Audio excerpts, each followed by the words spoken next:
시사정치 팟캐스트계의 안티에이징. 듣다 보면 혼이 정상화되는 방송. 오늘도 뉴스와 썸 타는 새 남녀의 수상한 정비소 오픈합니다. 김광진의 시사정비소, 저는 꿀잼 김광진입니다. 명품 보이스 장부경입니다. 하트 유발자 정주식입니다. 오늘 제가 꿀잼 김광진입니다 이렇게 여러분께 소개를 드렸는데 오늘 그 진면목이 보여질 것 같아요. 네.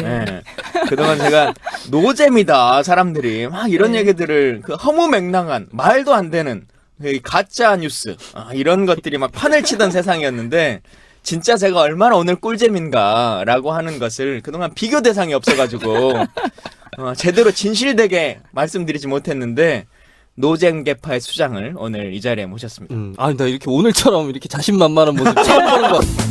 진성준 의원님 함께 하셨습니다. 네, 안녕하세요. 핵꿀잼 진성준입니다. 고맙습니다. 꿀잼을 넘어서 핵꿀잼이시다.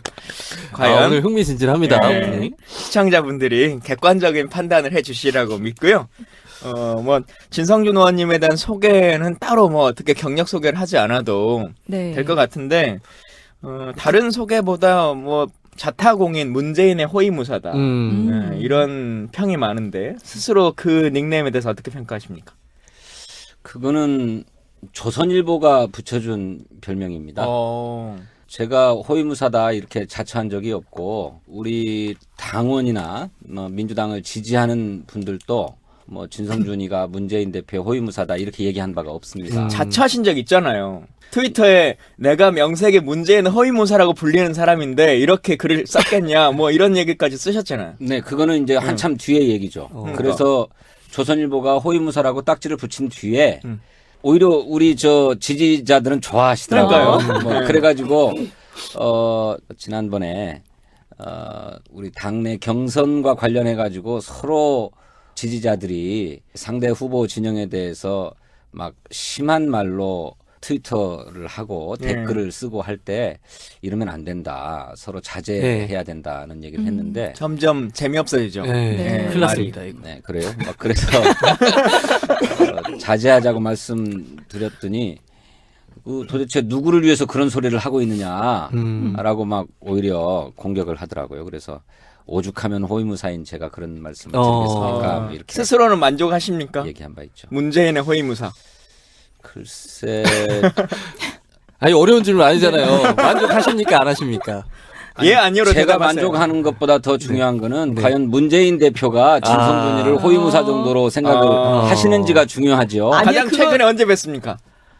한참 된 것 같아요. 아니 캠프 합류하셨잖아요. 캠프 합류하시고 저 아직 어제 못 뵀어요? 저녁에 뵀어요. 어제 저녁 그래요? 10시 맨날- 기차에서 만났어 잠깐. 캠프에 합류한다고 후보자께서 캠프하고 늘 함께 회의하고 일하고 하시는 건 아니니까요. 그렇죠. 예. 근데 의원님 캠프 합류하신 이후에 문재인 캠프에 웃음이 사라졌다는 소문이 있어요. 이거 어떻게 하실 겁니까? 어떻게 하실 거예요, 이거? 글쎄 많은 분들이 저더러 노잼계파 수장은 우리 김광진 의원님이고 그의 한 2인자쯤 되는 것처럼도 말씀을 하시는데 그거는 제가 구사하는 고품격 유머를 잘 이해하지 못하시기 때문에 하시는 말씀이고 한 번만 더 생각해 보면 진성준이 얼마나 재미있는 사람인가 잘 아실 수 있을 거라고. 집에 가서 이제 자기 전에 빵 터지는 개그 이런 개그신가 봐요? 한 번 더 생각해 보시죠. 자기 전에도 다음날 아침 정도에? 그 캠프 합류하셨는데 어떤 역할 맡으신 거예요? 공식적으로? 아직 정확하게 어떤 임무를 수행하는 게 좋겠다라고 제가 부여받은 바가 없는데 그냥 이제 오랫동안 실무자로 일하면서 전략계통에서 일을 해온 경력 때문에 많은 분들이 전략기획을 담당해야 되지 않느냐 이렇게들 생각들을 하세요. 그런데 어떤 일이 됐든지 간에 필요하다라고 해서 주어지면 열심히 하겠다는 그런 자세입니다. 그럼 어떤 계기로 결정적으로 가야겠다라고 생각을 하신 거예요? 최순실 박근혜 게이트가 터지고 우리 국민들이 촛불을 막 들기 시작했을 때 이재명 시장 이런 분들은 사이다 발언으로 막 이렇게 지지율이 뛰어오르는 데 반해서 문재인 전 대표는 박스간에 갇혔다 이런 얘기를 들을 만큼 지지율이 오르지 않고 정체되어 있는 상태가 한동안 지속된 적이 있었지 않았습니까? 네. 그때 안 되겠다. 캠프에 결합해서 조언을 좀 해줘야 되겠다라고 하는 요청이 있었습니다. 그때 제가 민주연구원의 부원장으로 임명된 지 얼마 되지 않았어요. 부원장은 월급이 나오는 데인가요? 아니요, 안 나옵니다. 안 나오나요? 정무직이기 때문에 아. 네, 안 나옵니다. 괜히 부러워했네. 얼마 채 한 달이 안 됐던 때였어요. 그래서 아이고 제가 당직을 임명받은 지가 채 한 달이 안 됐는데 어떻게 금방 그만두고 캠프로 가겠습니까? 해서 이제 고사했습니다만 그 뒤로도 계속 그런 상황이 이어지니까 한 사람이라도 더 필요하다. 뭐 이런 제안들을 꾸준히 해주셔서 결심을 하고 당에 이제 그 사의를 표명했는데 네. 당에서 뭐 뜻은 알겠으니 후임자가 결정되면 그때 이제 서로 교체하는 것으로 하자 이렇게 말씀해 주셨는데 후임자가 빨리 인선이 안 됐던 거예요. 그래서 막 차일피일 끌어오다가 최근에 후임자가 결정되어서 합류하게 되었습니다. 민주정책연구원 부원장은 전주 사람들이 다 해먹는 겁니까? 후임자 김성주 의원이 가셨던데. 그 김성주 의원님은 비상근 부원장이시고요. 저는 이제 상근 부원장이었는데 상근해야 되는 거예요. 상근 부원장은 고한석 박사라고 하는 분이 되셨습니다. 예, 전주가 다 해먹는 거 아닙니다. 친문 패권 굉장히 예민합니다. 네. 우리 방송 청취자분들. 그러니까 그래서 난 전주 패권인가 이게. 아니 근데 상근하시는데도 월급이 안 나와요? 민주당이 그렇게 가난한가요? 그러니까 열정페이네. 열정페이. 이거부터 해결해야 되겠네. 아니 뭐 국회의원이나 또는 국회의원이 아니라 하더라도 정무적으로 일을 하시는 분들은 급여가 없는 것이 정치권의 관행입니다. 네. 저는 그것에 대해서는 불만이 없습니다. 에이, 정색하시는데요. 근데 공교롭게도 민주연구원 그 부위원장이 되신 후에 얼마 되지 않아서 개헌 관련 그 보고서가 파동이 일었잖아요. 네. 그것 때문에 뭐 그만둔 거 아니냐, 캠프로 합류한 거 아니냐, 막 이런 의혹의 눈초리도 있고 그래요. 그 당시에 대해서 좀 더 명확하게 입장을 표명을 해주시면 좋을 것 같아요. 그 더 좋은 자리로 간 거 아니에요? 돈도 안 나오는 자리에 있다가. 캠프에 간다고 해서 돈이 나오는 건 그렇죠. 아니죠. 그래도 네. 뭐 뭔가 이렇게 권력에 근접한 느낌이 나잖아요. 그러니까. 예, 그러면 이제 대통령 다 된 듯이 군다 이 소리를 듣게 되는데 그 개헌 보고서 문제와 관련해서는 민주연구원이 보통 정책연구소 당이 설립한 정책연구소이기 때문에 늘 정책 공약만 개발하는 곳으로들 알고 계시지만 네. 사실은 그렇지 않죠. 당이 어떤 방향으로 나아가야 할지 그런 중장기적인 진로, 노선, 또 때로는 전략에 대해서도 연구하고 개발하는 곳입니다. 그런데 이제 우리 연구원들이 그렇게 자유롭게 연구하는 과정에서 개헌을 매개로 해서 이른바 반민주당 연대를 결성하려고 하고 더 나아가서는 이른바 반문재인 연대를 결성하려고 하는 정치적 움직임이 있으니 네. 네.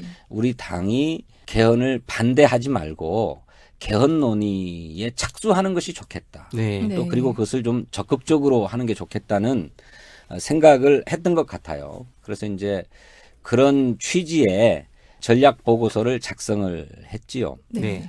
근데 이것을 이제 검토하는 과정에서 저는 개헌이 당면한 과제가 아니고 오히려 탄핵이 먼저 되어야 하고 또 탄핵 이후에 우리 사회의 오랜 적폐들을 청산하는 개혁 작업이 선행되어야 하기 때문에 개헌을 앞세우는 것은 그렇게 불순한 정략적 의도가 있는 것으로 보고 네. 네.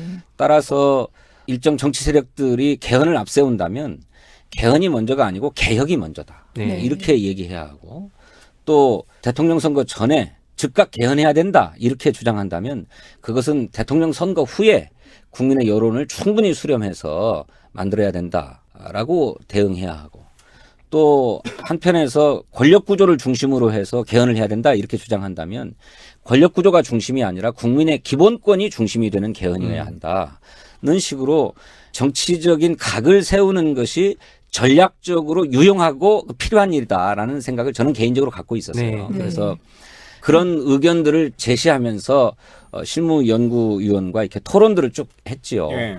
그래서 이제 연구위원도 그런 의견에 동의했습니다만 자기 견해를 굽히지 않았어요. 왜냐하면 자꾸 이런 입장이 계속될수록 개헌에 반대하는 세력으로 낙인 찍히고 네. 또 개헌에 동의하는 정치인들이 굉장히 많기 때문에 무슨 뭐 즉각 개헌이냐 기본권 개헌이냐를 떠나서 무조건 개헌이라고 하는 화두만 내세워가지고 연대를 형성하려고 하기 때문에 당이 네. 좀 이 물꼬를 터야 된다는 입장을 지도부에 좀 보고했으면 좋겠다는 얘기를 강력하게 했기 때문에 네. 지도부가 전략에 참고하라고 제출한 것인데 그것이 무슨 뭐 친문끼리 돌려봤다 뭐 네. 이런 식으로 왜곡 보도가 되면서 네. 근데 그 연구원의 내용이 연구원 분이 쓰신 내용이 문재인을 위한 내용인가요? 그건 내용의 전혀 아니- 진위로 보면 전혀 아닙니다. 전혀 아니고 누구보다도 문재인 전 대표가 개헌이 지금 당면 과제가 아니다. 개혁이 우선 과제다. 뭐 이런 입장을 피력한 바가 있습니다만 문재인 전 대표도 개헌에 반대하는 분이 아니잖아요. 네. 시간을 갖고 충분하게 논의해서 또 대선 후보들이 대선 과정에서 공약으로 내걸고 국민들의 동의를 받아서 추진해야 될 사안이다. 그렇지 지금 정치인들끼리 모여서 해야 될 사안이 아니다. 네. 이렇게 얘기했는데 이것이 정치적 반대자들에 의해서 개헌 반대론으로 자꾸 매도된 바는 있었어요. 네. 개헌 물꼬를 트자라고 하는 것이 꼭 문재인에게 유리한 것이고 문재인을 위한 방안이고 이렇게 볼 수 없는 거죠.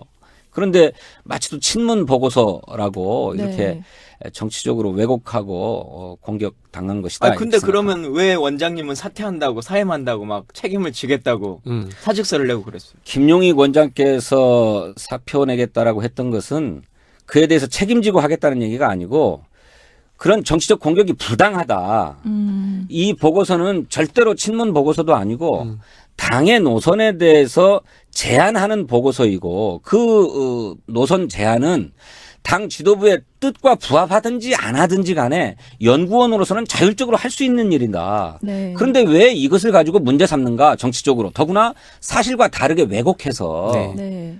이렇다면 나는 더 이상 연구원장직을 수행할 수 없다라고 하는 항의의 차원에서 그런 뜻을 피력한 것이지 책임지고 물러나겠다 이런 뜻이 전혀 아니었습니다. 근데 그때 보고서가 보내졌을 때 친문 의원들을 중심으로 뭐 보내졌다 이런 얘기들이 있었잖아요. 대선 주자들에게 다 보내진 걸로 밝혀졌는데 그 과정은 어떻게 됐던 친문은 거예요? 직접 갖다 주고 다른 사람들은 그냥 보든 말든 이메일로 그냥 쏴주고. 아니 전혀 그렇지 네. 않고요. 네. 당 대표를 비롯해서 최고위원들과 5분의 대선 예비 후보들께 다 전달됐습니다. 그런데 전달하는 방식은 친전을 원칙으로 했지만 받으시는 분이 아니 그냥 직접 오실 것 없이 이메일로 보내주시면 알아서 보겠다라고 네. 하는 분의 경우에는 이메일로도 보내드리고 그렇게 했습니다. 근데 이게 보수 언론에 의해서 이렇게 그 비화되는 과정이 좀 궁금해요. 어떤 목적을 가지고 이렇게 그 대선을 빌미로 개헌을 거부한 대통령이다. 뭐 이런 식으로 보도가 됐잖아요. 사실 뭐 내용하고 말씀 듣고 보니까 내용하고도 완전 다른 것 같은데 왜 이렇게 비화가 됐을까요? 어떤 목적으로? 그러니까 그 보고서가 어떻게 언론에 유출됐는지 모르겠는데 진짜로 모르십니까? 예 아직 경위를 파악하지 못하고 파악을 있습니다. 안 하고 있는 거 아닌가요? 아니, 국민들은 다 막 생각하고 있는. 그러니까 저 그런 어떻게 입수했는지를 언론들이 좀 이렇게 문제가 되면 시원하게 좀 얘기해 주면 좋겠는데 네. 무슨 취재원 보호 뭐 이런 명분을 내세워 가지고 전혀 밝히지를 않죠. 근데 이게 뭐 보고서만 그냥 넘어갔으면 또 그럴 수도 있을 텐데 거기에 덧붙여서 친문끼리 돌려봤다라고 하는 왜곡된 허위 주장과 결부되어 가지고 이게 넘어갔거든요. 네. 그것이 그렇게 언론에 넘어가 가지고 보도된다더라라고 하는 얘기를 전날 밤에 제가 들었어요. 예. 그래서 문제 동아일보 기자에게 전화를 해가지고 그 사실과 다르다. 그렇지 않다. 네. 지도부와 5명의 대선 주자들에게 다 전달된 것이다. 그러니 친문끼리 돌려봤다라고 하는 건 전혀 사실이 아니다. 보고서의 내용을 갖고 문제가 있다면 보도하실 수 있겠지만 이 전달 과정에 이 허위 사실을 가지고 보도하는 것은 우리가 법적 대응하지 않을 수 없다라고 한 분명하게 얘기를 했거든요. 네. 그런데 알겠다고 하더니 전혀 고치지 않고 아니 근데 분명하게 얘기했는데 법적 대응 하셨어요 지금? 연구원에서 언론중재위원회에 신청을 했습니다. 그럼 그거 근데 그런 걸 계속 명확하게 잘 안 하니까 매번 반복되는 것 같아요. 아니요, 명확하게 할 것입니다. 예. 보고서 내용에 관해서는 그럼 전혀 얘기가 없었던 거예요? 그러니까 그 언론 보도는 네. 보고서 내용에 대해서는 별로 문제 삼지 않았어요. 친문끼리 돌려봤다 이게 이제 핵심이었는데 네. 민주당 내 일부 의원님들이 이 보도를 보고 보고서를 살펴봤나 봐요. 아, 그래서 성명이 곧바로 나왔는데 성명의 내용에는 친문끼리 돌려봤다 이거는 팩트가 아니니까 그건 다 빠지고 보고서 내용의 일부 표현을 문제 삼았습니다. 네. 뭐 이를테면 개헌을 매개로 반문 연대가 네. 형성될 수 있다. 네. 뭐 이런 표현들을 문제 삼았는데 어떻게 반문, 비문 이런 표현을 당내 보고서에서 쓸 수 있는가? 이것은 문재인을 염두에 두고 쓴 것이 아닌가라고 하는 얘기였는데 저도 그 뭐 반문, 비문 이런 표현들이 적절한 표현은 아니라고 생각합니다만 언론에서 다 그렇게 쓰고 일반적인 영어잖아요. 있잖아요. 네. 그러니 그걸 그렇게 그냥 막바로 갖다 쓴 것인데 그러면 뭐라고 그걸 표현을 하겠습니까? 네. 편의상의 구분이다. 그럼 편의상의 표현에 불과한데 그것을 가지고 문제 삼았다라고 하는 건 저는 좀 과도한 측면이 있다 이렇게 생각합니다. 그러니까 그 유출 경위가 저희 뭐 쉽게 예상할 수 있는 거잖아요. 이거 뭐 반문 후보 측에서 뭔가 불쾌해서 아니면 뭔가 의도를 갖고 유출했을 가능성이 있다. 뭐 이렇게 생각하는 분들이 많이 계시는데 어떻게 생각하세요? 글쎄 문재인 후보가 아닌 다른 후보들은 다 반문인지 모르겠습니다만은 그러니까 이것도 편의상의 구분이죠. 가령 김부겸 의원의 경우에는 지금 뭐 이제 불출마 선언을 했습니다만 당시에 이 보고서를 받은 직후에는 별 문제 없다라고 하는 글을 당신이 페이스북에 써서 올렸어요. 네. 네. 그런데 몇 시간 있다가 그 글을 내리고 문제 있다라고 다시 써서 올렸고 박원순 시장도 처음에는 별 문제 없다라고 하는 입장이었습니다. 그런데 네. 며칠 지나서 문제 있다 막 이런 것을 막 올렸거든요. 그러니 저는 이것은 당내의 일부 의원들의 문제 제기가 이렇게 자꾸 되니까 네. 이것을 경선 국면에서 조금 활용해봐야 네. 되겠다라고 하는 생각이 있었던 게 아닌가 뭐 그렇게 생각합니다. 네. 빨리 문재인의 빨리 비선 실세 빨리 잡아내세요. 친노끼리 그걸 돌려봤다는데 저는 본 적이 없으니까 제가 뭘 할 수 있지가 않아. 예. 누차 말씀드리지만 여기서 말하는 비선 실세는 네. 일단 실세가 아니니까 빼자고 했고 비선은 공조직에 못 들어가니까 네. 비선이라는 거예요. 아니 김광진이 못 봤으면 이거 친문끼리 돌려본 거 아니지. 그런가요? 돌려보면 아니, 전혀 늘- 사실관계 팩신 늘 되지 않아. 김광진이는 늘 저희 방송에서 본인이 내가 진짜로 숨겨진 문재인의 비선이다 이렇게 비선이다. 늘 주장하셔가지고 숨겨졌다고 꽁꽁. 네. 이 사실인가 좀 저희가 네. 궁금해요. 문재인 묻지 마세요. 답을 들으면 불안할 것 같아요. 우리 묻지 마세요. 김광진 의원님은 자타가 공인하는 친문 인사 아닙니까? 자타가 공인. 예. 그 저희 내부에서는 아직 아직, 그 네. 인정을 못. 왜냐면 전화 연결 한 번을 못 하는 거야. 실세는 아닌 거죠. 친문 정치인은 맞는데 예, 이거 편집해 주세요. 실세는 아니기 때문에 많이 당황했습니다. 네. 지금 초반에 기세 저만 준비하던 전화가 모습이 못하는 게 아니야. 진성준 의원님도 전화 못해요. 아니, 못하십니까 지금? 못해요. 전화 통화 못하십니까? 빨리 지금 두 분이 배틀하세요 여기서. 누구 전화 받나? 아니 똑같이 카톡 보내보세요. 누구 거 먼저 보나? 재밌겠다. 누구한테 먼저 다 보나. 의원님 뭐 하십니까? 이거 네. 보내보세요. 그 이제 저도 문재인 대표께 꼭 전할 말씀이 있으면 전화를 드리려고 하는데 네. 어지간해서 안 하죠. 그런데 전화를 한 번도 받으시는 법이 없어요. 그러면 긴급하다고 생각되니까 전화름으로는 문자 메시지를 막 이렇게 적어서 보내드립니다. 네. 그러고 나면 한 3시간쯤 후에 전화가 한번 걸려와요. 이거는 아주 당신도 꼭 당신의 입장을 얘기한다거나 또는 상의를 해야 될 문제다 싶은 부분에 대해서는 그렇게 하시고 그렇지 않으면 그냥 씹고. 그 말이 맞네. 저희가 저번 방송에서 문재인 전 대표가 다 좋은데 사람을 이렇게 서운하게 만드는 재주가 있다. 뭐 이런 얘기를 한 적이 있는데 그게 맞네요. 저는 그렇게는 생각 안 합니다. 안 서운하세요? 예. 오죽 바쁘시겠어요. 오죽 네, 바쁘시겠 비선 실세는 항상 서운해하시거든요. 또저막그 후보께 그래서 난 카톡을 안 해. 이러저러한 정치적 의견을 전달하는 게 굉장히 많을 거예요. 네. 뭐 굉장히 많을 텐데 그걸 어떻게 일일이 다 대답하고 응답하겠습니까? 진정한 호위무사로 제가 인정합니다. 예. 자, 이제 그러니까 들어가셨으니까 그 얘기를 조금 더 해보도록 하죠. 그 전략위원장 비슷한 뭐 하여튼 명함이 뭐가 됐든 전략기획 이런 걸 하실 것 같은데 진짜 그러면 잘 맡길 수 있냐라고 하려면 전례를 봐야 될 거 아니겠습니까? 그러면 그동안 전략위원장이나 이런 걸 하시면서 예. 내가 전략기획 짜가지고 성공한 거 이거다라고 하는 걸로 딱 믿음을 주게 우리가 알만한 거. 알만한 거. 한 번에 탁 알아야 돼. 네. 3초 안에. 아, 내가 이거였구나. 이 선거 이렇게 이겼다. 뭐 그 전략이라고 하는 것이 저는 뭐 특별한 게 아니라고 생각합니다. 많은 분들은 전략 그러면 아주 그 기발한 정치 공학 뭐 이런 것들을 네. 생각을 하시는데 저는 전략이란 그런 게 아니고 대의 명분을 잘 지키는 것이 전략이라고 생각해요. 이제 그렇게 보면 뭐 특별히 제가 뭐 이렇게 제출해가지고 성공했다 뭐 이럴 것은 없습니다. 이럴 것은 없는데 뭐 가령 그 문재인 대표도 똑같은 뜻이었겠습니다만 당신이 당 대표로 재직하고 있을 때에 이른바 당내 비문 반문 의원들에게 많이 시달렸잖아요. 그래서 급기야 이제 탈당도 하고 그래서 이제는 뭐 국민의당 뭐 이렇게 만들어지고 그랬는데 그 당시에 저는 이것은 혁신의 원칙을 견지하셔야 된다. 절대로 흔들려서는 안 되고 무슨 뭔 독재냐 패권이냐 이런 소리를 듣는 한이 있어도 이 원칙만큼은 견결하게 지켜나가야 된다는 거죠. 친문 패권주의를 공고히 한 전략가시네요. 친문 패권이 아니고 설령 그런 얘기를 듣는다 하더라도 견지해야 된다는 말씀을 드렸고 그래서 뭐 대표께서도 흔들림이 없었지만 보다 그런 입장을 견결하게 견지해 나갔어요. 그래서 네. 제가 언젠가 진짜가 나타났다 진행할 때 그랬던가요? 제가 그랬죠.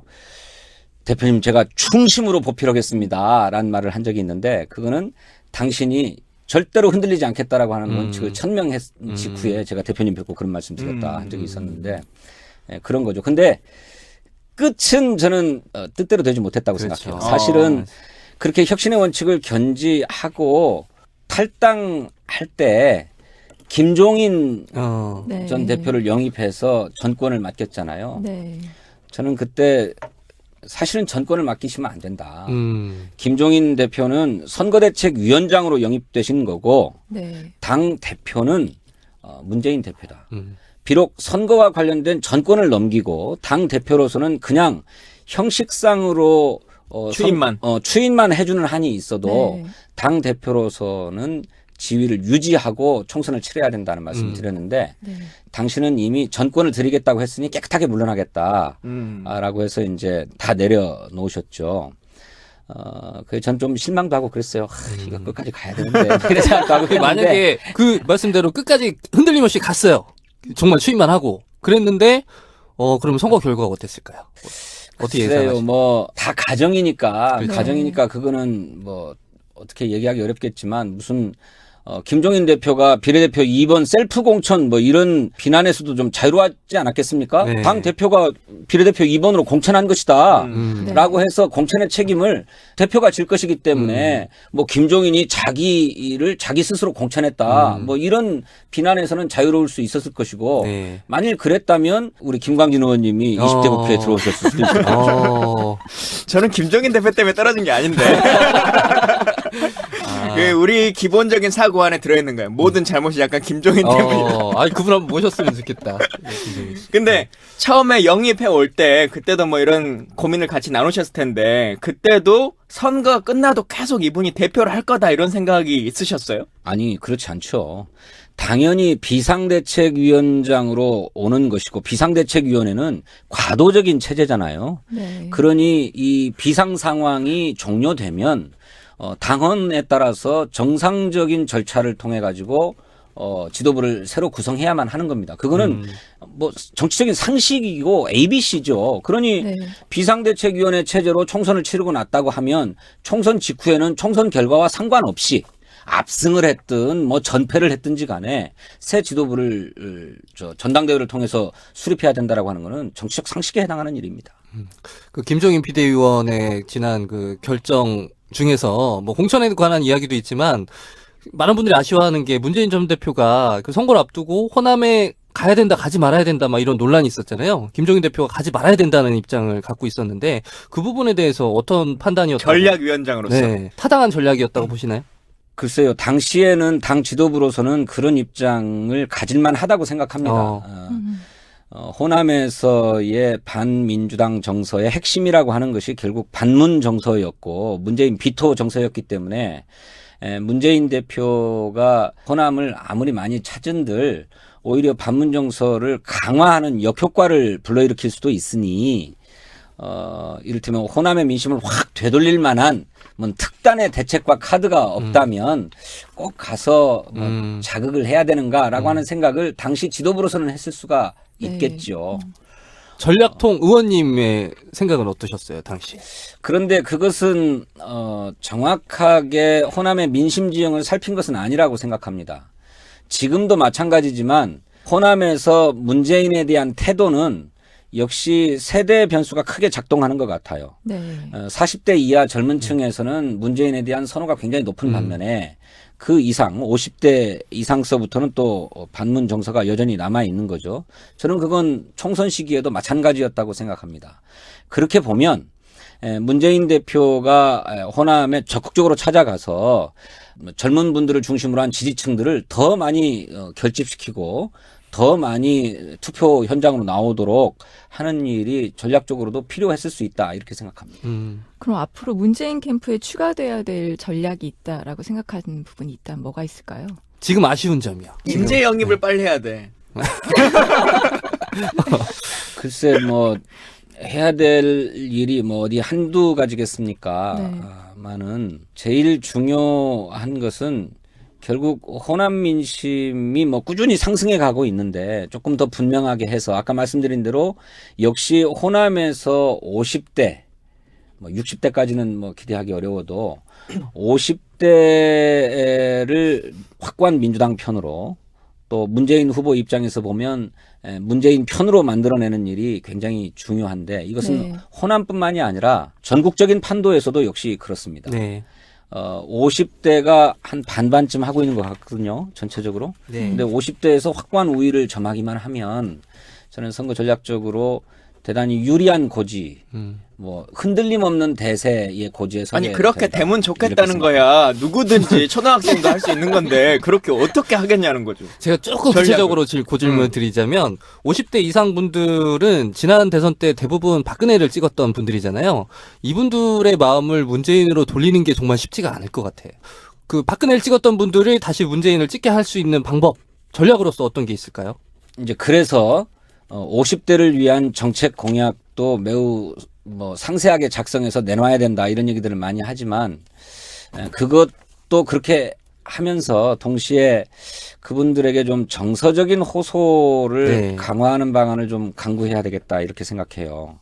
그러니까 문재인 대표는 굉장히 이성적인 분이어가지고 늘 어떤 사안에 대해서 합리적으로 또 이성적으로 논리적으로 사실상 노잼 개파의 수장이야 그분이. 아, 문재인 네. 대표가요? 굉장히 재미없는 분이죠. 지금 문재인 대표 비난하셨나요? 아유. 이렇게 접근하시는데 그보다는 감성적 접근을 좀 더 고민해야 된다라고 네. 생각합니다. 뭐 이를테면 이런 거죠. 우리 50대가 저도 이제 50대입니다만은 상당히 동안이시네요. 40대. 위로는 부모님들을 부양해야 하고 네. 또 아래로는 자식들을 뭐 키우거나 자수성가시켜야 될 그런 위치에 있어요. 그래서 2중 3중의 어떤 생활고를 안고 있죠. 그러면서도 이제 곧 있으면 명퇴를 당한다거나 정년퇴직을 뭐 당해야 되는 그런 처지에 있기 때문에 이분들이 누구보다도 이런 경제적인 어려움이나 이런 데에 민감할 수밖에 없고 네. 그런 점에서 야당이 정말 경제를 살릴 수 있을 건가라고 하는 의구심들을 가지고 계신데 저는 이분들에게 정말 앞으로 우리 경제가 어려울 것입니다. 네. 더 어려워질 수 있습니다. 그런데 문재인을 믿고 우리가 함께 힘을 합하면 이 어려움을 극복할 수 있습니다. 기존의 이명박 박근혜 정부가 계속해왔던 그런 경제 정책이 아니라 이제 소득을 중심으로 한 새로운 성장론으로 경제 정책을 근본적으로 바꾸고 그렇게 해서 이 어려움을 함께 극복해 나간다면 틀림없이 우리에게 밝은 미래가 주어질 것입니다라고 하는 정서적인 호소. 어려울 수 있을 거다. 그 어려움을 같이 이겨내자. 누구보다도 대통령인 내가 앞장서서 고통을 분담하겠다. 뭐 네. 이런 정서적인 호소. 근데 선거를 하면서 어려울 수 해야 있을 되지 거다 않나. 이렇게 얘기할 수는 없잖아요. 아니, 저는 오히려 그것이 오히려 국민에게 이렇게 솔직한 지도자로 다가설 수 있는 길이 아니겠는가. 막 무슨 뭐 747 공약이지 무슨 474 공약이니 막 이런 것처럼 내가 대통령 되면 경제 성장을 뭐 7% 하겠습니다. 무슨 뭐 막 4만 불, 4만 불 소득을 뭐 실현 이런 무슨 허황된 그런 공약이 아니라 물론 내부적으로야 경제 성장률을 어떻게 달성하겠다. 또 국민 소득을 어느 수준까지 달성하겠다고 하는 내부적인 목표가 있을 수 있겠죠. 그리고 그거를 실현하기 위한 나름의 계획과 정책이 완비되어 있다 할지라도 그걸 내놓는 것과 동시에 그럼에도 불구하고 어려울 수 있을 것이다. 어려울 거다. 그런데 이 어려움을 여러분 함께 극복하자라고 네. 하는 이런 정서적 호소가 더 중요한 게 아닌가. 저는 그렇게 생각합니다. 그럼 당선된 다음에는 그게 다가올 것 같은데 표에 도움이 될지는 사실 잘 모르겠어요. 예. 두려워. 예. 예. 네. 자, 이 두려움을 같이 공유하면서. 왜냐하면 네. DJ가 당선되고 취임 연설에서 아, 그렇죠. 눈물을 흘리면서 이제 정말 힘들 것입니다라고 하는 것은 이해가 되는데 그렇죠. 아유, 시대적 배경이 그때랑 좀 다르죠. 예. 근데 그 말씀하신 그 진심 어린 그런 호소의 의미가 뭔지는 알 것 같아요. 네. 뭐 장밋빛 공약으로만 사람들의 마음을 움직일 수 없다라는 이야기로 이해가 되네요. 그런 전략도 어쨌든 본선을 가기 위해서는 경선을 치러야 네, 되잖아요. 네, 그렇죠. 그러면 우선 경선에서 어떻게 승리할지 2위 주자들이 지금 안희정 지사나 치고 올라오고 있잖아요. 그거에 대한 전략도 지금 중요한 시점인 것 같아요. 그거에 대한 전략이 있으신가요? 일단 안희정 지사의 네. 급상승 이거 어떻게 보십니까? 그 안희정 지사의 상승세는 기본적으로야 본인이 뭐 상황에 일희일비하지 않고 당신의 정치적 소신을 분명하게 하고 그것을 견지한 데서 오는 국민적인 호응이라고 할까 이런 것이 배경에 있다고 생각합니다. 하지만 조금만 더 들여다보면 안 지사의 전략인지 어쩐지 몰라도 당신의 지지율을 끌어올리기 위해서 보수층에게 접근하고 어필하는 방식을 쓰고 있어요. 네. 아닌 게 아니라 뭐 공학적으로 보면 안 지사가 무슨 사이다 발언을 하고 아주 뭐 급진적인 발언을 하고 해서 또 진보적인 입장을 견지하고 해서 얻을 수 있는 표가 이미 이재명이나 문재인에 의해서 다 장악돼 있는 상황이기 때문에 거기에 말을 보탠들 새롭게 끌어올 층이 없다는 생각이 듭니다. 지난번 박원순 시장의 포지션과 비슷하게 된 거죠. 그러니 미개척 분야인 보수층에 어필하는 얘기를 함으로써 본인의 지지율을 끌어올리겠다라고 네. 하는 것은 공학적으로 적절한 전략이라고 생각합니다. 네. 그렇게 후보 지지도가 오르면 역으로 당내 경선에도 영향을 줄 수 있죠. 네. 이렇게 가능성이 있나 보네. 가능성이 있겠구나. 막 이렇게. 그런데 당내 경선으로 보면 그 점을 차치하면 이거는 당원이나 또 우리 당을 지지하는 분들의 정체성과는 좀 거리가 있는 얘기이기 때문에 지지를 받기 어려울 것 같아요. 네. 그래서 저는 그 안희정 지사에게 딜레마가 있는 거라고 생각합니다. 네. 객관적인 지지율은 뛰어 올랐을지 모르지만 그 지지층의 구성이 당내 경선에 그렇죠. 크게 도움되지 않는다. 도움되지 않는다. 그러니까 투표를 안 올 거다라는 이야기이신 거잖아요. 근데 막 무슨 새누리당 보좌진들도 막 들어와서 경선한다고 그러니까 그런 것이 도움이 될지 모르지만 그런 정도의 역선택을 기대해서 선거 전략을 구사한다고 하는 거는 그건 바람직하지 않다고 생각합니다. 말씀하신 역선택가 나왔으니까 많은 당원들과 시민들이 걱정하는 게 이 지금 룰이 완전 국민 경선제라는 게 역선택을 막을 수 있는 제도가 아무것도 없는 거 아니냐. 네. 그러면 지금 막 그 태극기 집회니 뭐니 막 해가지고 하는 사람들처럼 네. 이 사람들이 막 대대적으로 뭐 자유총연합이니 뭐 이렇게 해가지고 달려들어서 네. 문재인을 떨어뜨리기 위한 방법으로 생각한다면 가능한 거 아니냐. 네. 근데 왜 아무 제도도 안 만드냐. 이제 이런 네. 얘기들이 많으시단 말이에요. 네. 어떻게 생각하세요? 역선택. 예, 물론 역선택의 가능성은 있습니다. 있지만 그것이 이를테면 승부를 결정지을 만큼 결정적일 것인가? 저는 그렇게는 생각 안 해요. 아마 지도부도 그렇게 생각할 거라고 생각합니다. 그런데 보다 완벽하게는 민주당의 후보를 뽑는 것인 만큼 민주당의 정강 정책에 동의하고 또 민주당 네. 후보를 지지할 분들이 들어와서 경선에 참여할 수 있도록 하는 것이 옳지요. 가령 프랑스 사회당이 거기도 국민 경선제를 채택했는데 그때 프랑스 사회당에 들어와서 대통령 후보 경선에 참여하려면 두 가지를 해야 했습니다. 네. 잘 아시는 것처럼 1유로를 내야 했고 또 한편으로는 나는 사회당의 정강 정책에 동의하고 지지한다 라고 하는 서약을 하도록 했어요. 네. 네. 그러니까 적어도 이런 정도의 노선 검증은 있었던 거죠. 그렇다고 해서 내가 작심하고 역선택으로 들어오는 프랑스 막을 수는 없죠. 보수당 사람을 막을 수 네. 없었겠지만은 저는 우리 당도 그런 거를 좀 채택할 필요가 있다고 생각하고요. 당 자체적으로는. 그게 수정될 수 있는 여지가 있습니까? 현재 제도에? 저는 그것을 하기란 현실적으로 좀 어렵지 않겠는가. 하지 않겠죠. 흥행이 우선인데 그거 하겠어요? 이미 뭐 그런 것을 해서 경선 선거인단을 모집하겠다라고 했으면 모르겠는데 추후적으로 그게 도입되기는 좀 어렵지 않겠는가 싶어요. 그리고 이제 그건 당 자체적으로 할 수 있는 일이고 제도적으로는 뭐 바로 그런 역선택의 문제가 있기 때문에 모든 정당들이 국민 경선을 한날 한시에 해야 된다. 네. 그걸 아예 법으로 의무화하자라고 하는 방안도 있고 또 하나는 당원 명부는 아닐지 모르지만 이렇게 모집된 선거인단 명부는 어차피 선거관리위원회에 위탁해서 관리를 할 것이기 때문에 거기에 넘겨서 다른 정당이 국민 경선을 한다고 할 때 모집된 선거인단 명부와 비교해서 이미 민주당에서 한번 한 사람들은 거기서 못하도록 할 수 없도록 배제하는 방식을 통해서 네. 유권자가 국민 경선에 참여하려면 한 정당만 택해서 들어올 수 있도록 하는 이런 제도적 장치를 마련해야 된다라고 하는 아이디어도 이 있습니다. 국민 경선에 우리 이 전략위원장께서 얼마나 앞으로 계획을 잘 세우실지 우리가 미리 예측을 한번 해보게요. 이 글이 성지가 될 것인지 아니면 네. 지옥이 될 것인지 한번 보게. 일단 선거인단은 총 얼마나 모일 것 같습니까? 구체적으로 숫자. 그렇죠. 자꾸 전략위원장이라고 말씀하시는데 아직 확정된 건 아니고 사실상 문재인 캠프의 전략기획본부장은 전병헌 의원께서 그런가요? 담당하기로 되어 있습니다. 네. 이게 그분이 이제 더 책임 있게 일을 해주실 거라고 생각합니다. 이거 지금 방금 예측해달라니까 한 발 물러서셨어, 지금.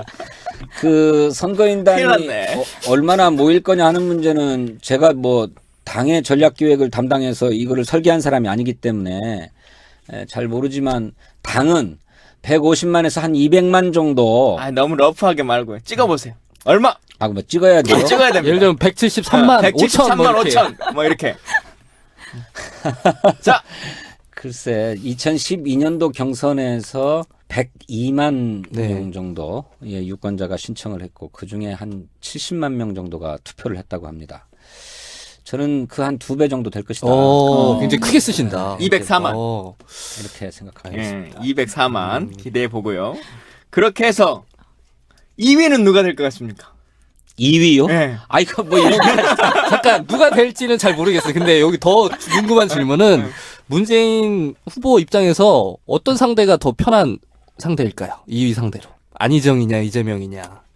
누가 올라와야 결선에서 좀 더 유리할까요? 자, 정치 평론가라 생각하시고. 그러면 제가 질문을 좀 쉽게 아니, 어려운 질문이 아니었어요. 누구나 이해할 수 있는 질문이야.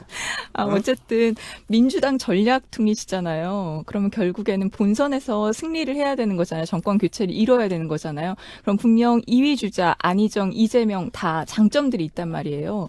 그 장점들을 어떻게 활용해서 당내 정권 교체를 이룰 것인지 이것도 전략가로서 필요하다라고 생각을 하거든요. 그거 이긴 다음 얘기잖아. 네, 그건 다음 얘기고.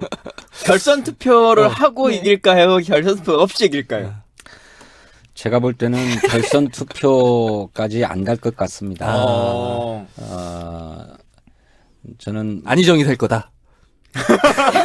결선 투표 안 가고 안희정이 포기하신 건가요? 봐봐요. 제 질문이 의미가 있다니까요. 문재인 대표가 저는 무난하게 경선을 통과할 거다 네. 이렇게 생각합니다.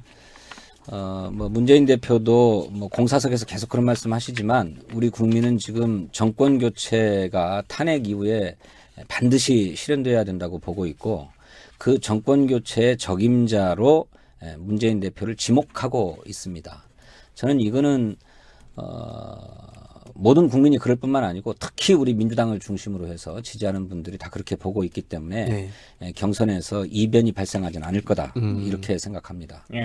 근데 다만 더 중요한 것은 문재인이 1등을 해서 뭐 되냐 안 되냐의 문제가 아니고 안희정 지사가 문재인의 오른편에 포진해 있고 네. 이재명 시장이 문재인의 왼편에 포진해 있으면서 우리 당의 지지 스펙트럼이 굉장히 넓다고 네. 하는 거예요.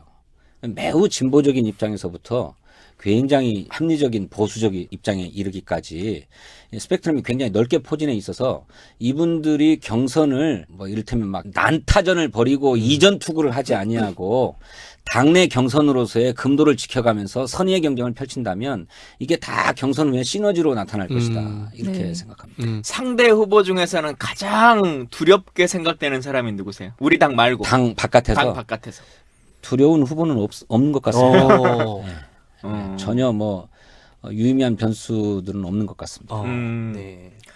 좀 다른 얘기인데 탄핵은 3월 13일 전에 될까요? 저는 된다고 봅니다. 예, 알겠습니다. 안 네. 되기만 해봐. 그 김광진 의원하고 두 분이 같이 19대 의회에서 국방위에서 활동하셨잖아요. 네. 근데 이번에 최순실 게이트에서 주로 밝혀졌던 이야기가 뭐 문화계, 체육계, 경제계에서 이런 비리들이 밝혀졌단 말이에요. 근데 보도들이 국방 관련 쪽에도 최순실 게이트와 관련된 의혹들이 계속 밝혀지는데 아직 덜 주목을 받고 있는 것 같아요. 의원님 보시기에 앞으로 뭐 이런 쪽에 아직 열리지 않은 판도라의 상자가 있다. 뭐 이런 의혹들이 있으신가요? 아니요, 오히려 저는 그거는 우리 김광진 의원님이 더 잘 아실 수도 있다고 생각하는데 지금까지 보도된 바에 의하면 이러저러한 의혹, 뭐 이를테면 사드 배치에도 뭐 최순실이 개입했을 네. 거다. 또 무슨 F-35 네.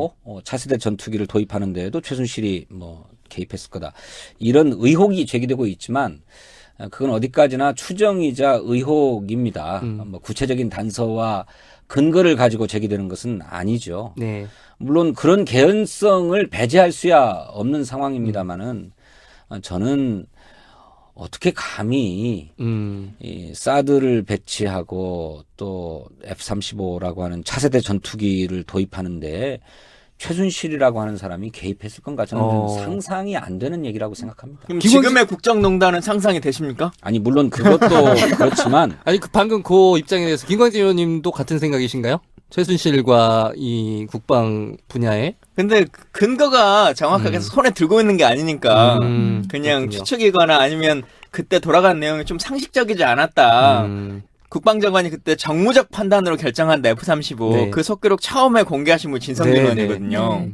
그래서 이게 사실상 어떻게 가능한 건가? 그리고 이제 그때 느낌은 미국의 압박이 세나 보다. 막 이제 우리는 그렇게만 생각했는데 최순실의 모르겠어요. 압박이 더 셌을 수도 있는 거지. 그건 뭐 나중에 네. 밝혀지게 되겠죠. 그리고 이를테면 알짜회 관련 논란 이런 것들 이런 거 아직 충분히 밝혀지지 않았잖아요. 혹시 더 알고 계시는 구체적인 어떤 정보라든지 뭐 이런 게 있으시면 말씀해 주시죠.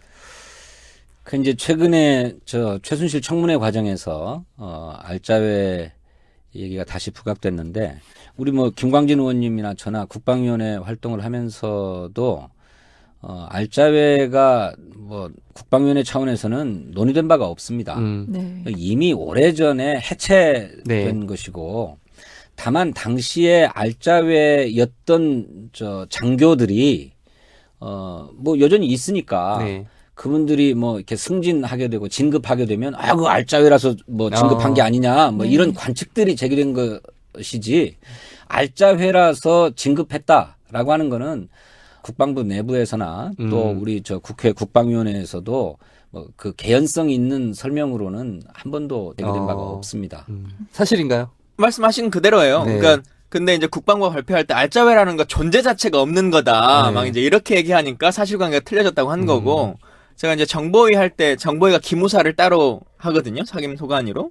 그때 기무사령관 그 취임하고 얘기 나눌 때 사실은 기무사가 군내의 사조직을 착각하는 건데 네. 알짜회 출신인 사람으로 유명한 분이 네. 기무사령관이 된다는 게 우려와 염려가 많다. 이제 그랬더니 그분이 자기도 그 우려와 염려가 있는 거 잘 알고 네. 그럼에도 불구하고 뭐 잘해보겠다. 말씀하신 것처럼 지금은 거의 해체돼가지고 예전에 젊었을 때 사관학교 다니고 그럴 때 일일 뿐이다. 이제 이렇게 해명했죠. 근데 있었던 것은 있었던 것이다라고 하면 되는데 국방부가 너무 과도하게 그 의혹을 부인하면서 괜히 더 말이 나왔던 것 같은데요. 국방위원회를 얘기하면 이제 사실은 4년간 같이 국방위를 하긴 했지만 네. 진성준 의원님은 훨씬 더 오랜 기간 국방위원회에 몸담고 계셨어요. 진짜 군 전문가. 숨어 있는 군 전문. 근데 훨씬 오래 계신 것처럼 의정활동을 하셨죠, 김광진 의원님이. 그 말씀은 신성준 의원님이 임팩트가 좀 없었다 뭐 이런 건가요? 네, 아. 뭐 필리버스터 한번 시원하게 원래 하시지. 장영달 네. 의원님 보좌관으로 처음 시작하신 네. 건가요? 네. 그럼 그때 국방위원장일 때였어요? 아니면 저는 장영달 의원 보좌관으로 13년간 일을 했는데 그러다 보니 장영달 의원이 사선 네. 국회의원이었어요. 그러니 뭐 여러 상임위원회를 막 그럼 장현달 의원의 몇 그렇죠. 선일 때부터 시작하신 거예요? 저는 초선 3년 차 때부터 했습니다. 그래서 뭐 막 거친 상임위원회는 굉장히 많아요. 무슨 맨 처음에는 지금은 없지 내무위원회, 예. 그다음에 과학기술정보통신위원회, 네. 그랬다가 이제 국방위원회를 한 6년 했는데 6년 하면서 장영달 의원이 국방위원장까지 하셨으니까 국방위원회 6년 뭐 보좌하면서 이제 나름대로 국방 문제에 대해서는 이제 어깨너머로 이렇게 봤던 경험이 있었던 거죠. 네. 근데 당시에만 해도 국방위원회가 다 중진 의원들이 이렇게 들어오셔서 큰 외교 안보적 측면에서 이렇게 얘기들을 네. 해오셨기 때문에 주로 거대 담론을 중심으로 국방위원회 논의가 이루어져 왔어요. 네. 그러니 이렇게 우리 병사들이 실제적으로 병영 생활을 하는 데서 겪는 어려움, 가령 뭐 수통이 수십 년 된 것이 아직도 쓰여지고 있다. 네. 이런 문제는 우리 김광진 의원님 같은 이렇게 새로운 발상으로 접근할 수 있었지. 저만 해도 수통이 문제야, 또는 우리 운동화가 문제야, 뭐 세탁기가 문제야, 뭐 이런 데까지 사고를 이렇게 펼쳐갈 수 없었습니다. 4년의 의정활동 중에서 이거는 진짜 진성준 아이템인데 아직 사람들이 잘 몰라준다 하는 거. 뭐 그럴 만한 게 별로 없는 것 같아요. 아니, 방금 그 수통 바꾸셨을 때, 저거 내가 할 거 이 생각 안 하셨어요? 저거 나도 알고 있었는데. 이런 아니 근데 생각. 사실은 이게 하고 나서도 별로 이렇게까지 반향이 있을 거라는 것을 생각하지 못했어요. 대부분 다. 저도 뭐 마찬가지고. 우리 김광진 의원님이 참 잘 제기했다. 이거 병사들이 가려운 부분을 제대로 네. 긁어줬다. 이렇게 생각했습니다. 저는 네. 그거 김광진 의원님의 의정활동에 빛나는 성과다 이렇게 생각합니다. 그렇죠. 그럼 이런 저는 그런- 사람이었어. 갑자기 달라 보인다. 그런 발상이 불가능하기 때문에 그냥 옆에서 막 박수를 쳤죠. 나도 저런 거 해야 되는데. 그러면 그 국방에 좀 벗어나서 어쨌든 전략가시니까 빅피처나 마찬가지시잖아요. 그럼 내가 그린 빅피처가 뭐예요? 그러게. 되게 어려운 고급진 단어를 사용하시네. 빅피처. 큰 그림을 그리시는 어. 거잖아요. 큰 그림. 이거 쉽게 얘기해 되겠구만. 내가 그린 그림 전략 이거 먹혔다. 아까 물어봤잖아요, 그거. 없다고. 한 번 더. 제가 맨날 뭐라 그러거든요. 전략위원장이라면서 어. 뭐 전략 있냐고. 네, 전략은 없는 걸로 여기서 마무리를 하고요. 아니, 저희가- 하실 말씀 있는 것 같아요. 하실 있으세요? 말씀. 글쎄 이제 그러니까 아까도 말씀드렸지만 전략이라고 하는 것이 뭐 일순에 일거에 이렇게 되는 것이 아니고 꾸준히 누적되어서 어느 순간에 보면 그렇게 돼 있더라라고 하는 것이 이제 이를테면 빅픽처에 해당하는 네네. 것이죠. 음. 저는 2007년도에 우리가 정권을 잃은 것은 우리가 늘 얘기하는 것처럼 노무현 참여정부가 왼쪽 깜빡이 켜고 오른쪽으로 달려갔다라고 하는 데 있는 거다. 네. 근데 그것의 핵심은 뭐냐면 정치적인 권위주의를 타파하고 정치적인 민주주의를 신장하려고 하는 노무현 대통령의 의지가 곳곳에서 드러났지만 IMF로 인한 우리 경제의 체질과 구조가 신자유주의적으로 재편되면서 거기서 발생하는 사회적 양극화가 아주 심각해졌는데 이 문제에 대해서 제대로 된 처방과 대책을 내놓지 못한 데 따른 결과다 이렇게 생각해요. 네. 그걸 네. 다시 말해서 사회경제적 민주화가 필요한 시점에 그거를 시대정신으로 제대로 포착하고 정말로 과감하게 밀고 가지 못한 데서 2007년 대통령 선거에서 패배했다. 저는 네. 그렇게 생각합니다. 그래서 우리 당이 새롭게 집권하기 위해서는 정치적 민주화 이후에 그런 새로운 과제로서 사회경제적 민주화를 전면으로 내걸고 네. 그것을 실현하기 위한 인적 준비, 정책적 준비 뭐 이런 것들을 갖추는 것이 당의 집권 전략의 핵심이라고 생각해 왔어요. 네. 네. 근데 물론 그것이 뭐 제가 그때부터 막 당의 전략기획위원장을 맡아서 일을 한 것은 아니지만 네. 일개 실무자에 불과했지만은 그런 방향으로 당이 나아가야 된다라고 네. 생각해 왔고 뭐 제가 할 수 있는 선에서는 끊임없이 목소리를 내왔는데 그런 결과로 이제는 그게 당의 기본 노선으로 완전히 안착되어 있는 거죠. 네. 그래서 저희 당의 강령 정책에 보면 3대 강령이라고 할 수 있는 게 하나는 경제 민주화. 지금은 민주적 시장 경제로 정식화되어 있습니다. 두 번째로는 보편적 복지. 그리고 한반도 평화 통일. 이것이 3대 강령인데 한반도 평화 통일은 이미 김대중 대통령이 수립해 놓은 것이고 네. 그 뒤에 아까 말씀드린 대로 민주적 시장 경제와 보편적 복지라고 하는 이 복지국가 건설의 큰 비전. 이건 사회경제적 민주화라고 우리는 압축할 수 있다고 보는데 네. 이것이 당의 강령으로 확정되어 있고 이 방향으로 계속 나오고 있다. 네. 그래서 이것이 전략적으로 큰 그림이 이렇게 관철되어 가고 있는 거다. 제 힘만은 아닙니다만은 네. 그렇게 생각하죠. 네. 아까 당 안에도, 당 밖에도 이제 문재인을 대적할 사람이 없다. 이제 뭐 대통령이 곧 되실 건데 그 예측대로라면 그러면 이제 행정부가 꾸려질 거잖아요. 의원이 가지고 계시는 전문성에 대해서 국방 분야의 그 전문성을 가지고 계시는 분인데 새로운 정부가 구성되면 이제 국방부 장관 이게 누군가 맡아야 될 거 아니에요? 본인이 적임자라고 생각하시나요? 아니요, 저는 국방을 책임질 만한 그런 역량을 갖추고 있지도 못하고 그런 자질도 못 되는 사람이라고 생각합니다. 저희가 아까 예상 답변을 네, 이걸 어떻게 그대로 한자도 안 틀리고 말하잖아요. 그러면 이렇게 얘기할 거다. 그 질문을 좀 쉽게 좁혀서 그러면 만약에 딱 국방부 장관 자리가 있는데 후보자가 진성준, 김광진밖에 김광진, 없어요. 네. 그러면 내가 김광진 의원보다 더 잘할 수 있다, 못하겠다. 아이고, 내가 김광진보다 잘할 그 거다. 질문 별로 의미가 없고 그래요? 그러면 진짜 좀 질문을 저도 정치인으로서 받으면 사실 인사권자가 결정할 일이고 괜히 이런 것들이 말 나오면 이상하게 느껴질까봐 답하기가 네. 참 어려운데 그래도 정치를 하시고 하니까 인사권자의 의지와 좀 상관없이 내가 나한테 이런 권한이 좀 지워주면 좋겠다. 그래서 난 이런 일 좀 해보고 싶다라고 하는 일로 치면 새로운 정부에서는 어떤 일을 하면 가장 본인에게 잘 맞으실 것 같으세요? 저는 스페셜리스트가 아닙니다. 이게 이를테면 전문가가 아니죠. 저는 정치는 전문가의 영역은 아니라고 생각합니다. 그야말로 제너럴리스트가 동의합니다. 예, 평범한 일반 상식을 갖고 네. 국가가 나아가야 될 방향 또 국민의 이익을 조정해내는 거여야 된다고 생각해요.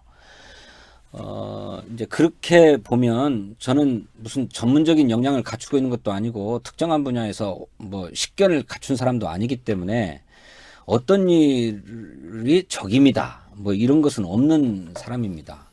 그런 점에서 뭐 국방이든 무엇이든 내각의 장관이 된다고 하는 거는 그 분야의 나름의 아니 꼭 장관이 아니고 예, 뭐 식견을 예. 갖춰야 되는 건데 네. 어디에도 적임이라고 할 만한 게 없어요. 없고 또 무슨 일을 잘할 수 있겠다 이런 것도 별로 그러니까 안 보이는 거죠. 안 보이는 건데 꼭 말씀드리자고 하면 저는 우리 국방이 아까 우리 김광진 의원님이 많은 얘기들을 하셨고 빛나는 의정 활동을 보이셨습니다마는 네. 우리 사회의 어떤 건전한 이념 지형을 만드는 데에 국방 분야가 오히려 큰 장애로 되고 있다. 저는 그렇게 생각해요.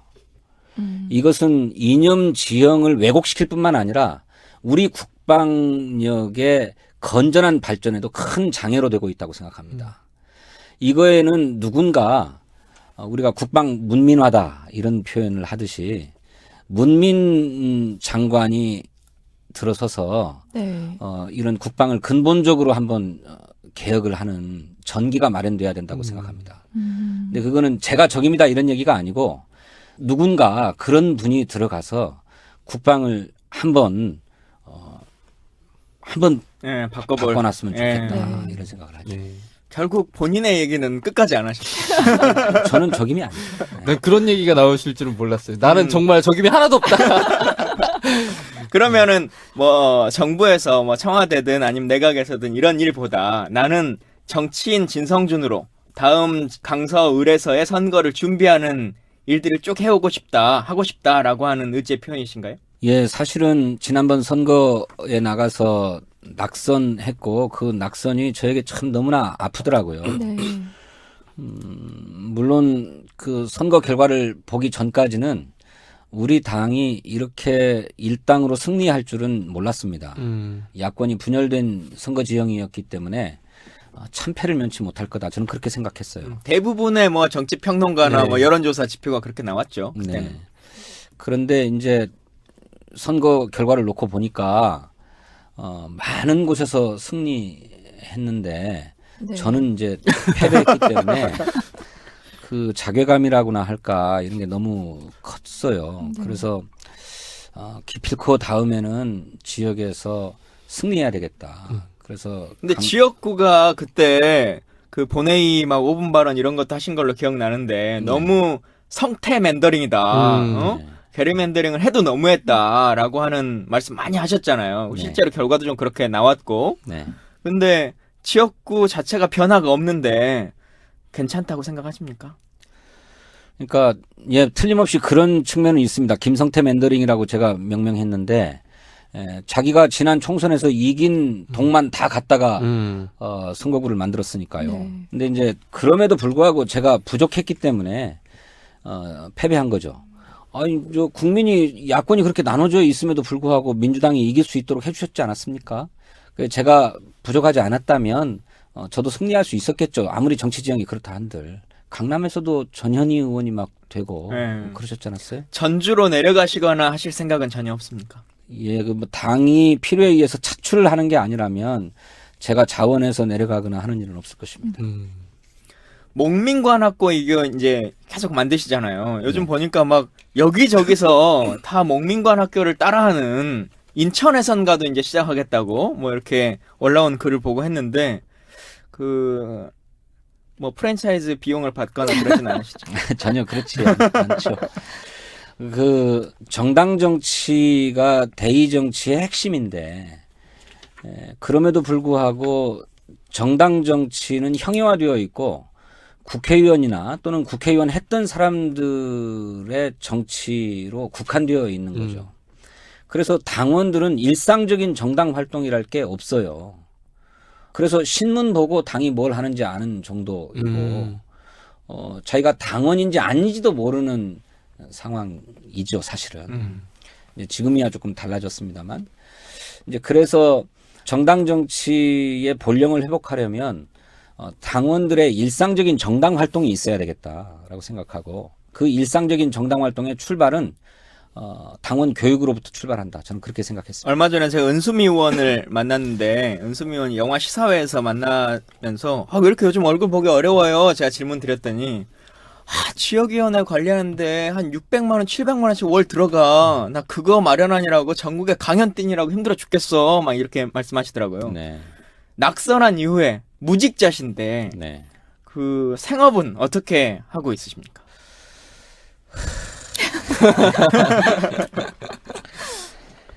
그 이제 생활이 이제 제일 큰 문제인데 제 일가 또 저희 집사람의 일가 처가 식구들이 이렇게 좀 이렇게 보태주고 뭐 그래서 그냥 이제 밥은 먹고 살고요. 그 좌지간 그 직업이 있어야 되는데 저는 정치가 직업이었기 때문에 국회의원직을 상실했기 때문에 그게 이제 쉽지 않죠. 정치인 제일 고민이죠. 진성준을 좋아하는 분들이 참 많으신데 네. 그 진성준의 모습을 생활에 찌들리지 않게 내가 좀 지켜주고 싶다라고 하는 분들이 계실 거란 말이에요. 네. 그러면 정치인 국회의원들은 후원을 해줄 수 있으니까 할 텐데 예. 지금 원외에 계신 진성준을 후원하고 싶은 분들에게는 어떻게 할 수 있는 방법이 있습니까? 없죠. 그 방법은 없고요. 근데 이제 다행인 것은 강서 목민관 학교 말씀하셨는데 이 강서 목민관 학교에 대한 평가가 굉장히 좋아서 네.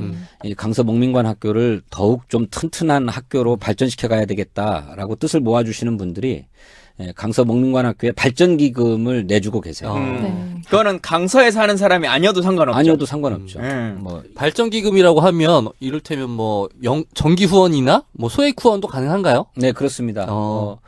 월 10,000원에서부터 더 많이도 해주시는 분들이 있어요. 또 뭐 네. 1,000원이어도 상관없는데 그렇게 후원해달라는 말 하기가 이렇게 어려운 분이야. 나는 맨날 돈지란 얘기만 그냥 수십 번씩 하는데. 자, 그러면 그 목민학교 그 청취자분들이 후원하려면 어떻게 해야 됩니까? 어디 들어가면 뭐 계좌가 나와 있나요? 네 저기 그 한글로 강서 목민관 학교 하고 .com 그러니까 포털에 강서 목민관 학교라고 치면 포털에도 웹사이트가 뜨죠? 검색됩니다. 네. 블로그가 만들어져 있는데 거기 후원 방법이 안내되어 있습니다. 네. 궁금하신 분들 진성준 의원님 트위터나 페이스북에 뭐 메시지 남겨주시면 잘 알려주실 것 같아요. 예. 사실 그래서 능력에 비해서 후원을 잘 못 받으시는 분이셨어요. 네. 딱 스타일이 정말 그러니까. 좀 배고픈 스타일이야. 그래서 너무. 이 가난한 동생이 뭐 후원금도 500만 원 막 후원금도 막 500만 원도 보내드리고 그랬단 말이에요. 그래요? 예. 후원금이 전 차고 넘쳐가지고. 친한 거 맞네. 근데 고맙다. 문제는 그 다음에 있어. 선관위가 네. 선거가 낙선한 이후에 내가 너무 많이 들어왔다. 근데 많이 들어온 게 이게 이 선거법이 좀 문제가 있어요. 뭐냐면 저는 이제 통상적으로 흔히들 현역 의원은 1억 5천, 선거가 있는 해에는 또 1억 5천 이렇게 네. 3억을 거둘 수 있다 그러잖아요. 총선 때 3억을 거둔다고 생각한단 말이에요. 근데 그 추가 1억 5천이라는 것은 경선이 끝난 다음이래요. 경선에 승리해서 본 후보가 됐을 때 1억 5천을 거둘 수 있는 거래요. 추가적으로. 네. 그래서 저는 사실상 3억을 거의 거뒀는데 1억 5천만 선관위가 인정한 거예요. 너는 경선에 떨어졌으니까. 그래서 그때 이제 제가 이렇게 배분하고 막 했던 건 난 경선에 떨어졌으니까 남은 비용을 본선에 가실 분들한테 드려야겠다라고 해가지고 이렇게 했었는데 네. 후원금으로 받은 것을 왜냐하면 제가 그걸 개인적으로 착복할 수 있는 돈이 아니니까 네. 했는데 선관위가 끝나고 나서 토해내라 해가지고 2번 죽였네. 네. 차라리 그냥 갖고 있을 건데 해가지고 사비로 털어냈어요. 사비로 그럼 냈고. 제가 500만 원 돌려드렸어야 되는구나. 근데 제가 그냥 아쉬우니까 다 써버렸네. 미안합니다. 비화가 있었네요. 또. 가슴 아파요. 예. 여튼 여러분이 모아주신 근데 그때 왜 그랬냐면 진성준님과 친한 것도 있지만 사실 그 후원 중에 다수는 네. 김광진에 대한 정치보다 필리버스터에 대한 후원이 많이 있었어요. 네. 근데 그때 진성준 의원님이 여러 사람들에게 좀 양보하고 하고 네. 또 순서가 되기 전에 끝나가지고 신청을 하셨는데 이게 필리버스터 끝나가지고 그걸 좀 효과를 못 보신 것 같다라고 해가지고 좀 했던 적이 있죠. 예. 자, 얘기가 이제 길어지는데 결국 우리가 걱정하고 있는 것은 좋은 대통령이 잘 만들어져야 된다라고 하는 것인데요. 거의 마무리 정도의 시간이 될 것 같은데 네. 오랜 당뇨 생활도 해오셨고 당으로 들어오신 거는 몇 년도죠? 2007년도에 들어왔습니다. 그걸로 치면 그렇게 오래된 것 같지 않은데. 당력이 오래된 건 아니었어. 그러니까 2007년 2월 달부터 네. 당직 생활을 했는데요. 그러니까 언제입니까? 노무현 대통령 마지막이죠. 2007년. 예. 네. 네. 그러니까 그러면은 보좌진 생활은 빼고. 예. 그러니까 그러면 빼고. 정치인으로서의 생활을 시작하신 건. 그러니까 정치인이라고 하면 뭐 보좌진, 국회에서 그건 1995년부터 했습니다. 1995년. 네. 예. 오랜 기간 당과 국회나 이런 것들을 이제 보고 느끼신 것도 있으실 테니까 제 질문은 첫 번째는 대한민국 정당의 모습이 좀 어떻게 바뀌었으면 좋겠는지라고 하는 답을 좀 듣고 싶고요. 두 번째는 지금 뭐 적폐청산에 대한 얘기들도 많이 나오고 또 문재인 후보가 말하는 제조 산화라고 하는 말도 막 나오고 하는데 진짜 대한민국은 어떻게 바뀌는 것이 좋겠다라고 하는 정치인 진성준의 이야기를 좀 듣고 싶어요. 그 정당의 모습은 아까도 일상적 정당 활동이라고 하는 것을 말씀드렸는데 그야말로 정당의 주인이 당원이라고 하면 이 당원이 중심이 되는 정당. 그래서 당원의 활동으로 당이 의사결정도 하고 선거에도 나가고 그래서 선거에서 승리하는 이런 정당이 되었으면 좋겠다. 그런 생각을 갖고 있고 그것이 일거에 되는 일은 아니겠지만 이제 훌륭한 당원들이 자발적으로 입당해서 15만, 20만에 가까운 온라인 당원들도 계시고 그러는데 온라인이든 오프라인이든지 간에 당원을 중심으로 정당 활동이 이루어지는 그런 정당이 되었으면 좋겠다. 그런 생각을 하고 있고요. 대한민국의 새 모습이라고 하면 우리 국민들 다 얘기하고 계시는 것처럼 평등한 나라여야 된다. 네. 불공정이 없어야 되고 모두가 그야말로 자유와 평등을 만끽할 수 있는 나라로 만들어야 된다. 근데 그거는 아주 좋은 의미에서 그런 것이고 긍정적인 의미에서 그런 것인데 당면하게는 반칙과 특권부터 철저하게 없애는 일이 필요한데 네. 이 반칙과 특권을 저지른 기득권 세력들에게 대해서는 매우 엄중한 처벌을 하는 것이 네. 선행돼야 된다. 근데 많은 국민들이 문재인 후보는 당선되면 그걸 잘 못할 그러니까. 것 같다 이 얘기가 네. 많잖아요. 그렇게 생각하나요? 아, 이걸 모르시면, 이런 정서를 모르시면 어떡해요. 모른 척 하시는 것 같아요. 이분이 문재인 대표가 원칙에서 후퇴하는 분은 결코 아니라고 생각합니다. 네. 그런데 과거에 당 대표로 활동하면서 왜 당신이 자꾸 흔들렸느냐. 카리스마가 있었다면 흔들릴 게 아니고 불의와 타협하지 않고 막 밀고 나갔을 텐데 뭐 이런 것 때문에 그런 불안함들이 있을 거라고 생각하는데 정치권의 논리도 있는 것입니다. 모두가 다 정치를 하는 주체들인데 그네들의 의견을 송두리째 무시하고 더구나 당 내에서 네. 갈 수 없는 것이어서 최대한 그들의 의견을 수렴하고 해서 가려고 하다 보니 그런 모습이 나타났던 거지만 결국 결정적인 국면에서 타협하지 않았잖아요. 네. 혁신이라고 하는 원칙을 견지했다. 저는 지금 누차 문재인 대표도 얘기하고 있는 것처럼 집권하면 국가 대청소가 필요하다. 그 청소를 계기로 개조하겠다라고 네. 얘기하고 있는데 바로 그 점이 지금 우리 시대의 과제와 정신을 당신이 뼛속 깊이 간직하고 있다는 점을 웅변해 주는 것이다. 저는 그렇게 생각합니다.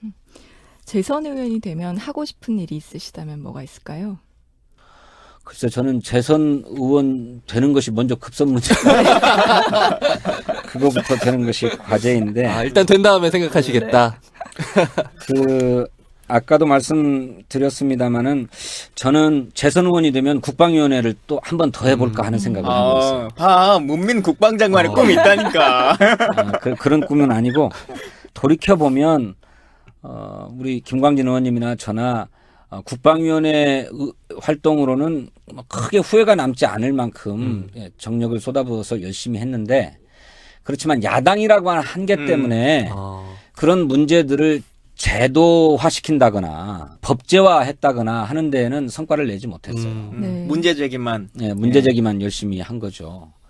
그러니까 우리 김광진 의원님이나 저나 국군 사이버사령부의 그 대선 개입 사건을 파헤쳤는데 저는 원칙으로 따지자면 사이버사령부를 해체시키고 폐지시키는 것이 맞다라고 생각합니다. 근데 그게 아니라면 그 심리전을 벌였던 조직만큼은 정확하게 도려내 버려야 되는 거죠. 네. 이게 무슨 북한 인민군대나 북한의 주민들은 인터넷 사용하지 않는데 그들을 상대로 심리전 벌여야 될 사람들이 인터넷 사용하지 않으면 무슨 심리전을 어디서 펼치겠습니까? 그러니 결국 우리 포털에 들어와서 우리 언론사에서 우리 국민을 상대로 심리전을 벌였던 거잖아요. 네. 전 도려내야 된다고 생각하는데 이런 걸 못했단 말이죠. 집권하면 그런 수술을 해야 된다. 근데 그거를 능력 있는 분이 장관이 돼서 했으면 좋겠고 또 장관의 힘만으로는 안 될 테니 뭐 이런 사람들이 국방위원회에 포진해가지고 거기에 함께 힘을 싣고 이런 일이 필요하지 않은가 이렇게 생각합니다. 저희 마지막으로 한 가지 질문 드리자면 저희가 지난 시간에 각 캠프별 참모진들을 이렇게 한번 면면을 살펴보는 시간이 있었어요. 네. 그때 좋은 참모의 조건이 무엇인가를 이야기하다가 직언할 수 있는 참모가 필요하다 이런 얘기가 나왔거든요. 네. 지금 이 시점에서 만약에 문재인 후보에게 딱 한 가지 좀 직언을 해야 된다면 어떤 말씀을 좀 드리고 싶으신가요? 그 전에 네. 참모의 제일 조건 제가 참모로 오래 살아왔기 때문에 네, 네. 참모의 제일 조건 그리고 참모의 생명이 긴 조건의 핵심은 주군과의 비판적 거리를 유지할 수 있는 데에 달려 있다고 생각해요. 네. 그러니까 호위무사가 참모로서 훌륭하다기보다 호위무사가 아니라 좀 한 발짝 떨어져서 네. 네. 자기 주군을 객관적으로 바라볼 수 있는 거리를 유지할 수 있어야 된다. 나네. 숨어있는 비전. 너무 멀리 떨어져 있어요. 지금. 너무 멀어. 그래야 직원도 가능하다 이렇게 생각해요. 네. 지금 제가 조언을 한다면 뭐 이미 다 그렇게 얘기하고 계시지만 당신 입으로 대세다 하는 얘기는 안 해야 된다고 생각합니다. 네. 한 번 하셨죠. 여러 번 하셨어요. 여러 번 했어요. 아, 여러 번 네. 했는데 그게 내가 진짜 대세다 해서 막 뻑이고 뭐 이래서 한 얘기가 아니고 농삼아서 한 네. 얘기죠. 네. 그 저 인터뷰나 뭐 이런 데서 네. 도입부로 대세 맞습니까? 이렇게 물어보니까 다녀보니까 대세는 대세입니다 하고 네. 농삼아서 한 얘기인데 이것이 활자로 옮겨질 때에는 정색을 하고 한 것처럼 되어서 대통령 다 된 것처럼 군다라고 하는 비난에 빌미가 되고 있다. 근데 이제 당신도 그것이 독약이 될 수 있다라고 하는 얘기를 이제 막 하고 계시더라고요. 저는 그렇게 겸손하고 낮은 자세를 보이는 것이 더 중요하다 이렇게 네. 생각합니다. 네. 자, 우리 시사정비소에서 1시간 동안 같이 얘기 나눠주셨는데, 역시 결론은 제가 훨씬 꿀잼이다. 라고 하는 결론엔 도달한 것 같습니다. 예. 자, 우리 시청자분들께 마지막으로 인사해 주시고 마무리하겠습니다. 예. 이 시사정치 팟캐스트의 안티에이징, 예. 그러니까 젊다 이런 얘기죠. 그렇죠. 네. 세대 교체를 세대 이뤄내겠다. 교체. 이런 거죠. 나이 든 사람들 가라 이런 뜻이다. 예, 그 안티에이징의 팟캐스트 시사정비소에 진성준이 출연하게 됐는데 좌지간 저도 안티에이징의 일원으로 보아주셔서 감사드립니다. 다 들으셔서 느끼시는 거겠지만 알고 보면 핵꿀잼입니다. 후기 게시판에 여러분의 객관적인 평가를 기다리겠습니다. 예. 궁금하다 후기 게시판. 네. 제발 노잼 개파의 수장이라느니 이인자라느니 이런 말씀 하지 마시고 진성준이 얼마나 재미있는 사람인지 진성준의 재미를 발견하는데 더 힘써 주셨으면 좋겠다 하는 당부를 드리고요. 이번 대통령 선거는 우리 사회가 앞으로 한 발짝 더 나아가기 위한 전기를 마련하는 것일 뿐만 아니라 아까 말씀드린 대로 정치적인 민주주의에서 사회경제적 차원의 민주주의를 실현하는 그런 전기가 되어야 할 뿐만 아니라 훼손된 정치적 민주주의도 돌려놓아야 하고 보다 더 근본적으로는 이게 나라냐라고 하는 국민의 아우성에서 보여지듯 국가와 정치의 존재 의미 자체가 부정당하고 있는 현실에서 국가는 우리에게 필요한 거야, 소중한 거야. 그리고 국가는 우리에게 힘이 돼, 나에게 힘이 돼라고 하는 것을 확인해야 되는 선거입니다. 그러니까 삼중의 정치적 과제를 안고 있는 선거다. 그런 점에서 역대 그 어느 선거보다도 중요한 선거다. 그래서 이번 선거에서만큼은 이런 삼중의 정치적 과제, 시대적 과제를 해결하기 위해서 온 국민의 역량이 모여야 될 때인데 저희 민주당의 국민 경선에도 참여해서 힘을 모아주시고 그리고 대통령 선거에는 정말로 단 한 분도 기권하지 마시고 자기의 정치적 주권을 행사